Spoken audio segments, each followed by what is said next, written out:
தித்திக்கும் திருமண நாள் வாழ்த்து ஒன்று கூற வந்தேன். வருடங்கள் கடந்து வாரிசுகளும் பெற்று வானுயர்ந்து வாழும் ஜோடியை வாழ்த்தி போக வந்தேன். கைதொட்ட நாள்தான் கரம் பிடித்த நாள், மலர் தூவிய நாள்தான் மாங்கல்யம் ஏறிய நாள். அந்த பொன்னான நாள் இந்நாள்தான். பூமி தொட்டு வானமிருந்து வாழ்த்துகிறது, வஞ்சகம் இல்லாமல் வானவில்லும் வாழ்த்துகிறது.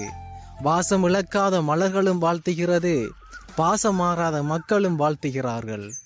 இதமான காற்றும் தலைகோதி வாழ்த்துகிறது, இனிப்பான வார்த்தையும் தமிழ் மொழியில் வாழ்த்துகிறது. அன்பு நிறைந்த இரண்டு உள்ளத்தை 1000 சொந்தம் வாழ்த்துகிறது. காலம் கடந்த ஜோடியை என் கவிதையும் வாழ்த்துகிறது. மறக்க முடியாத இந்த நாளில் மனம் நிறைந்து வாழ்த்துகிறேன். கொஞ்சம் கூட அன்பு குறையாமல் நீடித்து வாழ வேண்டும் என்று வாழ்க வாழ்கவென வாழ்த்துகிறேன்.